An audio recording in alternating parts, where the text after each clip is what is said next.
তোমরা যারা ফজরের নামাজ পড়ো না, খবিস তুই বেটা, খবিস। পাউডার লাগায়, আবার পাউডার লাগাও কিত্তা, খবিস কোথাকার খবিস, আবার পাউডার লাগাও কিত্তা, ফেয়ার অ্যান্ড লাভলি ডলও কিত্তা। কথা বলেন না কেন? তুই কিত্তা পাউডার লাগাও, পাউডার লাগাইলে বুঝি সুন্দর হয়। বেড়িয়ে দেখো না পাউডার লাগায়ও, এ বুড়িয়ে লাগায় ঘন্টা দুয়েক পর আবার এ বুড়িয়ে দুইয়া লায়, বুড়ি জানে এটা ধোকা, ঠিক কিনা বলেন না? এটা যে ধোকা, নাহলে বুড়ি ধোকা। মেকআপ বক্স ধোকা আবার লাগাইয়া সেটা, এটা ধোকা, এটা আসল না, এটা নকল। আল্লাহ নবী সাল্লাল্লাহু আলাইহি সাল্লাম বলেন বেনামাজি খবিস। আর নবীজি হাদিসে আছে বাথরুমে ঢুকতে, পেশাব পায়খানায় ঢুকতে নবীজি খবিস থেকে পানাহ চাইতেন, দোয়া পড়তেন।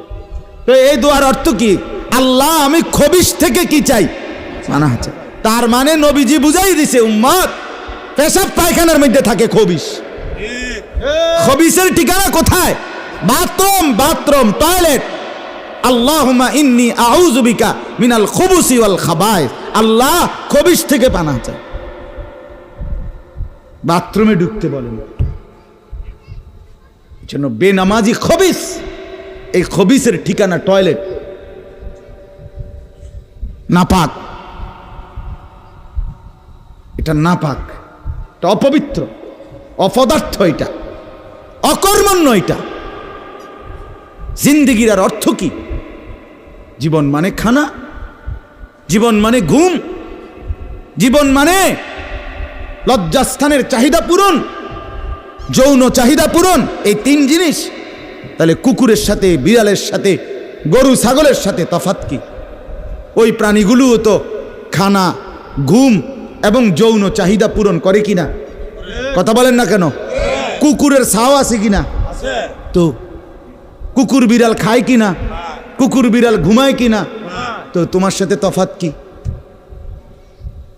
বেনামাজি বলে সেজদা নাই যার কপালে, আমনের লগে জানোয়ারের পার্থক্য কোথায়? আমনে খারাইয়া কোনছে ভিডিও করুক, আমনে কোন? হ্যাঁ হ্যাঁ বলেন, এখন বলেন, আমরা শুনি, এনে 10 জনে বিচার করুক,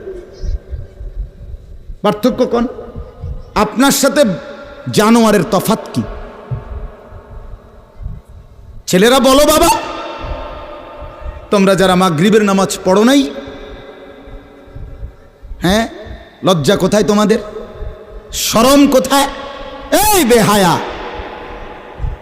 কোন লজ্জায় আল্লাহর জমিনে চোখ তুলে তাকাও?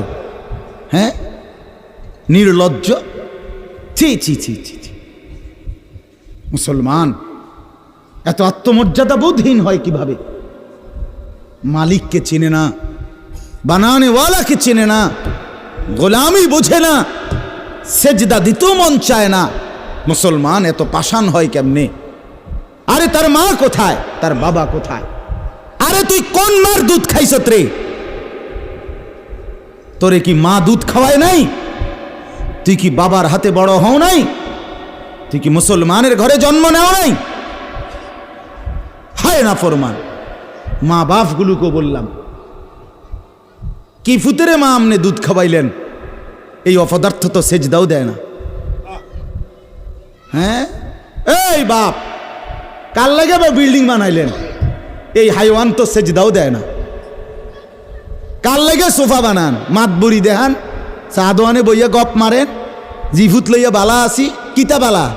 এ ফাঙ্গাস আর তেলাপিয়া খান যে, এ কারণে বালা। হ্যাঁ, এ ফার্মের মুরকা আর কক মুরকা, দুন্দুল আর করলা, দৈন্যাত আর কাঁচামরিচ, টমাটো আর এ শশা, এই তো খানা। আর কিতা কথা বলে? নারকি ঘুরে গেলে তো ফাঙ্গাস তেলাপিয়ে। দুনিয়ার বেশি কি ভোগ করছি আমরা? খুব আশ্চর্য কিছু, অনেক কিছু দুনিয়া ভোগ করছি আমরা।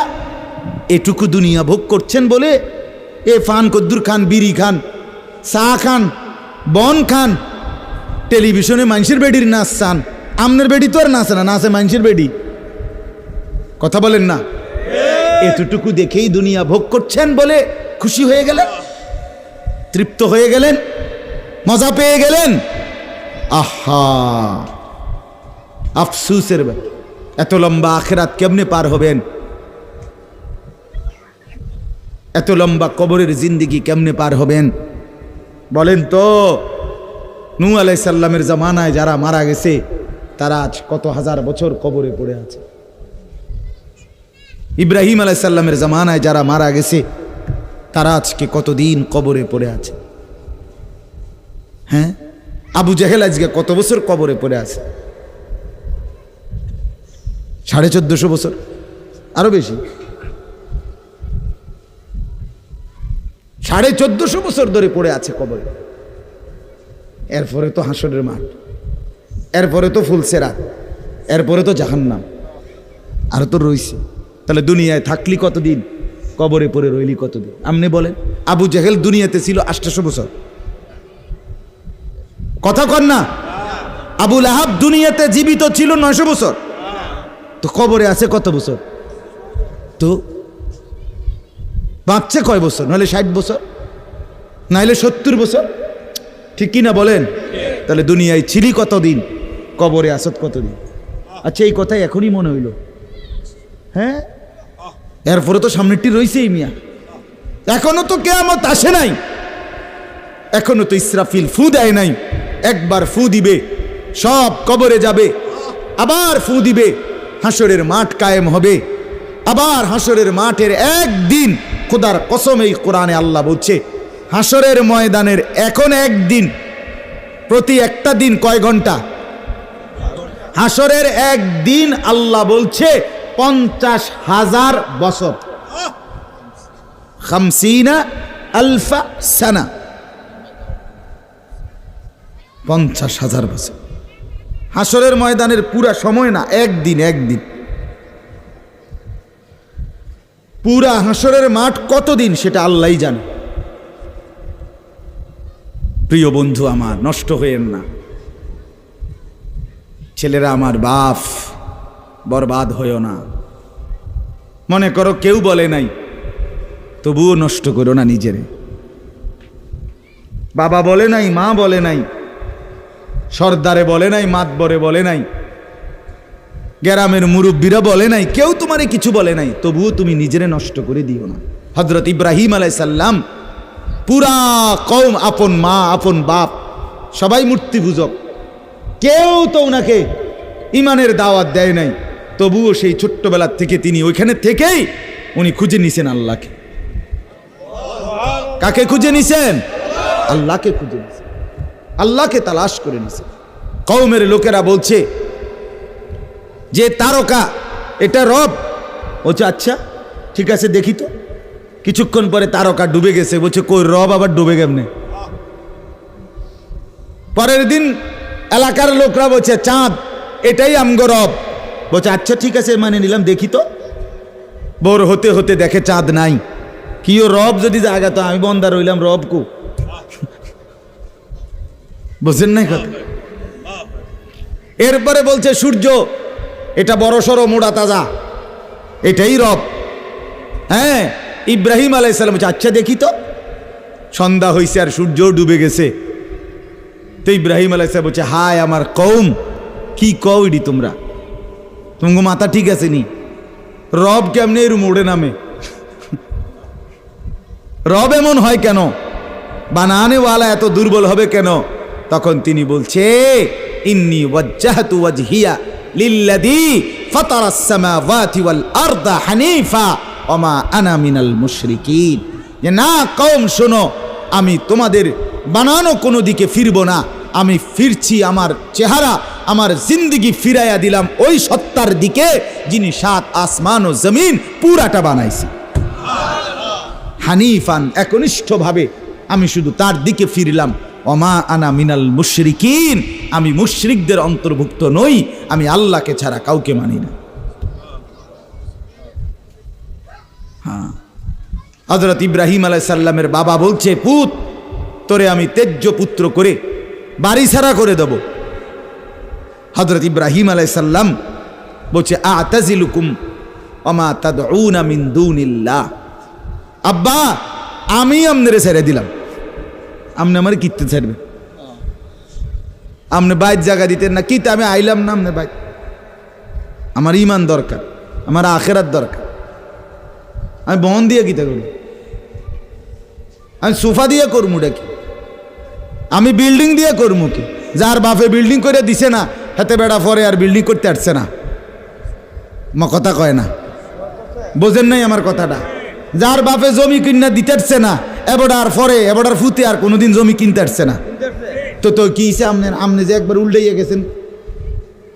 হ্যাঁ, আরে ফুত, আমি যদি কদ্দুর কিছু করে দিয়ে যাইতাম না পারি, আমি মরলে তারা খাইব কেমনে? না, তারা চিরা খাইব। আর পরে আপনি 2 বস্তা চিরা কিনে দিয়ে যাই, আপনি মরলে আর কেউ দুনিয়াত কাম করতো না, আপনি একটা কামিলা মূর্তি আছেন শেষ। এটা ধোকার কথা না, বলেন না কেন? তো হযরত ইব্রাহিম আলাইহিস সালাম বলছে, আব্বা আপনাকে ছেড়ে দিলাম। ওমা তাদউনা মিন দুনিল্লাহ, আল্লাহকে বাদ দিয়ে যে আপনি যাকে ডাকেন সেই মূর্তি, আল্লাহকে বাদ দিয়ে যেগুলোকে আপনি ডাকেন, বাপ আমি এগুলোকেও ছেড়ে দিলাম। এবার ইব্রাহিম নবী বললেন, ও আদউ রব্বি, আমি শুধু কেবল আমার রব আল্লাহকে ডাক দিলাম। গোটা দুনিয়া ছেড়ে দিলাম বাপ, সংসারও ছেড়ে দিলাম বাপ, আপনি মা বাবার মায়াও ছেড়ে দিলাম, আমি শুধু আমার আল্লাহকেই ডাকলাম। আসা আল্লাহ আকুনা বিদুআই রব্বি শাকিয়া।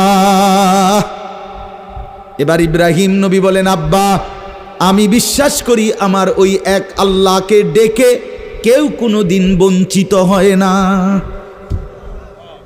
মখলুককে ডেকে হেরে যায়, নেতা ভুলে যায়, কর্মীও ভুলে যায়, মা বাপও অনেক সময় রাগ করে, মা বাপ অনেক সময় ভুলে যায়, সন্তানও মা বাপকে ভুলে যায়, সবখানে হইতে পারে এমন, কিন্তু আমার আল্লাহকে ডেকে কেউ এমন হয় না যে বঞ্চিত হয়।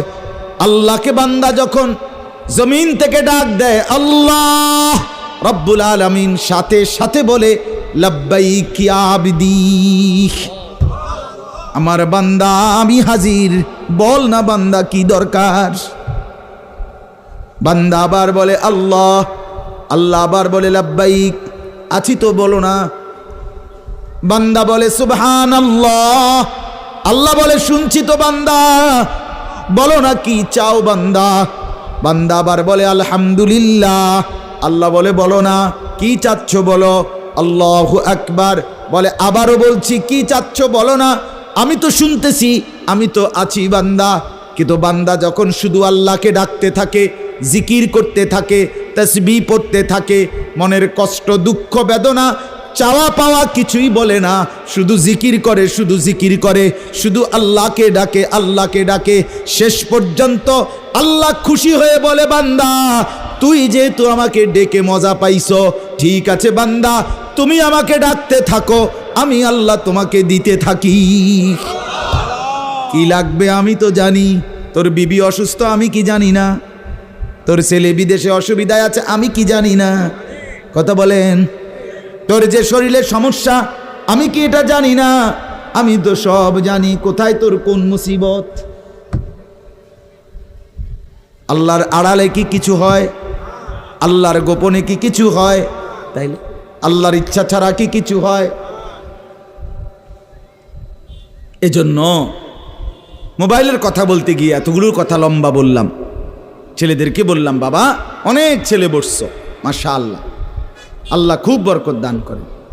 আজকে মুসলমানের যুবক তোমাদের ফেরার অপেক্ষায় ইসলাম। তোমরা যদি নামাজি না হও, চরিত্রবান না হও, জীবনটা যদি নারীর পিছনে আর ছবির পিছনে, নর্তকীর পিছনে আর উলঙ্গ ছবির পিছনে, মদ জুয়া জিনা ব্যভিচারের পিছনে শেষ করে ফেলো। এই চোখের দৃষ্টি, এই নজর, এই চোখের দৃষ্টি, এটা যদি নষ্ট করে ফেলো, গুনাহ দেখতে দেখতে, নাপাক ছবি দেখতে দেখতে, তো তোমরা নিজের জীবনই ভালো বাঁচবা কেমনে, ইসলামের জন্যই লড়বা কেমনে। আর মুসলমানের যুবক যদি হেরে যায়, মুসলমানের যুবক যদি পড়ে যায়, তো দ্বীনের জন্য জানবাজি রাখবে কে? এই বুড়ারা। 60 বছর 70 বছরের বুড়া, এবারা এবারা আর দৌড়তে পারবো? এবারা দোয়া না করব? কথা বলেন না কেন? মুরব্বীরা কি করবে? কলিজা ছিঁড়ে দোয়া করবে। অতএব আমি আপনাদের কাছে এতক্ষণের কথার মূল একটা উদ্দেশ্য, আমি দুইটা আয়াত পড়ছি, এই আয়াতের আঙ্গিকে কথাটা বলার জন্য বলছি। আজকে আমরা গুনার মধ্যে সবচেয়ে বেশি, বহুভাবেই আমাদের মধ্যে গুনাহ আছে, বাকি এই নজরের গুনাহ আমাদের সবচেয়ে বেশি। কিসের গুনাহ বলেন না? নজরের গুনাহ। আমাদের চোখ নিয়ন্ত্রণ হারা, বাঁধন হারা। আমাদের যুব সমাজ, ছেলে মেয়ে, তাদের পুরাটা চোখ তারা মোবাইলকে দিয়ে দিছে। ওই যে আগে যে শুনছি যে স্বেচ্ছায় চক্ষুদান করত, কথা বুঝছেন না কথা? হ্যাঁ, মরণোত্তর চক্ষুদান। এই মরণোত্তর চক্ষুদান না, জীবিত চক্ষুদান। ওই দেখেন, ওই দেন, ওই দেখেন, ইয়া দেখো, ওই মোবাইল কার হাত, হাতে সাইজ হলো ট্যাবলেট সাইজ, তার থেকে তার মোবাইল বড়। যেই অপদার্থ তার হাতেই মোবাইল দিছে, ওই সবচেয়ে বড় অপদার্থ। ওইটা একেবারেই অপদার্থ। সে যদি ভাই হয় তো ভাই অপদার্থ, বাপ যদি হয় ওইটা অপদার্থ বাপ। এই সন্তান নষ্ট করার সবচেয়ে বড় দায়ী আপন গার্জিয়ান। মা বেডি 2 বছরের বাচ্চাটারে বড় মোবাইলটা দিয়ে দিছে, তুই টিপ এটা, তুই তাবু ডিস্টার্ব করিস না, আমি সাইজ দিয়ে আছি ড্রেসিং টেবিলে, এবুডি পাউডার ডলে, হেতে মোবাইল টিপ। কথা বুঝেন নাই? ও বেডি হিন্দি সিরিয়াল দেখে টেলিভিশনে, হ্যাঁ হিন্দি সিরিয়াল দেখে, ইন্ডিয়ান সিরিয়াল দেখে, কি দেখে? মনোযোগ দিয়ে দেখে। হিন্দি সিরিয়ালের সবগুলোর মূল বৈশিষ্ট্য হলো স্বামী স্ত্রীর ঝগড়া, শাশুড়ির থেকে জামাইরে কেমনে আলাদা করতে হবে, দেবর ননদের কেমনে স্বামীর থেকে বিচ্ছিন্ন করতে হবে, মানে সংসার কিভাবে তছনছ করবে, এটা হলো ওই বেঈমানদের সবচেয়ে বড় ষড়যন্ত্র। সবগুলোর বৈশিষ্ট্য এটা। মহিলারা এইটা দেখা বিবাহের পরে 6 মাসও একসাথে আর থাকতে চায় না। 6 মাসও না। বেডির সিদ্ধান্ত, মরিয়ার বাসি তে বেড়ারে তার বাপ মার থেকে আলাদা করুন। জীবনের সাধনা এটা। হায় হায়, লানত, অভিশাপ ওই নারীর প্রতি, যে নারী তুমি বেটি তোমার একটু সুখের জন্য স্বামী বেচারাকে আলগা করে লাইলা। তুমি তো কিছুক্ষণের সুখ হয়তো পাইবা, কিন্তু এই স্বামী মা বাবার নাফরমানির কারণে এই ছেলেটা তারে তো চিরদিনের জন্য জাহান্নামী বানাই দিল। মা বাপ যদি কষ্ট পায়, আহাজারি করে, মা বাপের কলিজার মধ্যে যদি ব্যথা লাগে, তো এই সন্তান জাহান্নামী হবে না? বলে। এজন্য আমরা প্রত্যেকেই এই কথাটা বলতেছিলাম, আজকে আমাদের সবচেয়ে বড় গুনাহ আমাদের ছেলেদের, আমাদের মেয়েদের, আমাদের নারীদের, আমাদের পুরুষদের, আমাদের জওয়ান, আমাদের বুড়া, আমাদের যুবতী, আমাদের বৃদ্ধা, সবার একটাই বড় রোগ। আমরা চোখ অনিয়ন্ত্রিত। বুড়া মানুষও টেলিভিশন চায়, বুড়া চাচা বাঁকা হয়ে গেছে, কাশে বেরামে ধরে গেছে, কিন্তু এবার টেলিভিশন সাউন্ড, বেডির সাউন্ড, চা দোকানে নাচ গান দেখার অভ্যাস ছোটে নাই। এমন অভ্যাস আছে কিনা বলেন না? যার নাই হেবড়া রাগ না হইলেই ভালো। আর যে বেটা রাগ হইলে, আপনার এই অভ্যাস থাকলে, আপনার রাগ হইলেই কি আর আসলেই কি। অতএব নজর নিয়ন্ত্রণ করা চাই, নজর হেফাজত করা চাই, নজর সুন্দর করা চাই। অতএব আমার বাপ, আমি আপনাদের কাছে কোরআনুল কারীমের এই 2টা আয়াতের তরজমা শুনাইতে চাই। এটা পুরুষদের জন্য, নারীদের জন্য, উভয়টা। একজন মুসলিম পুরুষ, তার ব্যাপারেও আল্লাহর হুকুম, একজন মুসলিম নারী, তার ব্যাপারেও আল্লাহর হুকুম। উভয়কে আল্লাহ তাআলা বলছে চরিত্রের হেফাজতের জন্য সবচেয়ে প্রথম শর্ত, 1 নাম্বার দৃষ্টি হেফাজত। কোনো মানুষের চরিত্র সুন্দর কিনা এটার প্রমাণ তার নজর ঠিক কিনা। আপনি ওই কথা শুদ্ধ কয়, ফ্যান ফিনছে, শার্ট গাও দিছে, স্প্রে লাগাইছে, কথাবার্তা এমনি কুমাইয়া কয় জি জি জি আঙ্কেল কেমন আছেন, ভালো আছেন, এ আর মাশা আল্লাহ দেখছুনিও ভদ্র ভদ্র বাইয়া পড়তে আছে একবার এবার। না না না না, এক নাম্বার পবিত্রতা, সুন্দর উত্তম আখলাক, সচ্চরিত্রবানের এক নাম্বার বৈশিষ্ট্য হলো যে যার চক্ষু নিরাপদ, যে চোখ নিরাপদ রাখে, এক নাম্বার এটা আল্লাহ তাআলা বলেন। আর চূড়ান্ত হলো যে নিজের লজ্জাস্থান হেফাজত করে। এই দুই দিকের বেড়া, মাঝখান দিয়ে এর ভিতরে যা আছে সবগুলো এতে নিয়ন্ত্রিত হবে।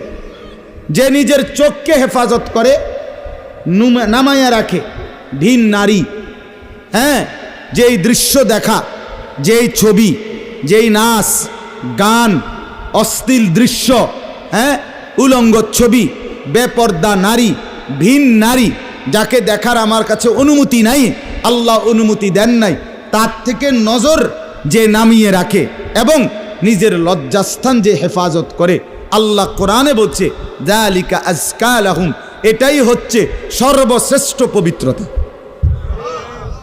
এটাই হলো সর্বশ্রেষ্ঠ কি বলেন না, পবিত্র।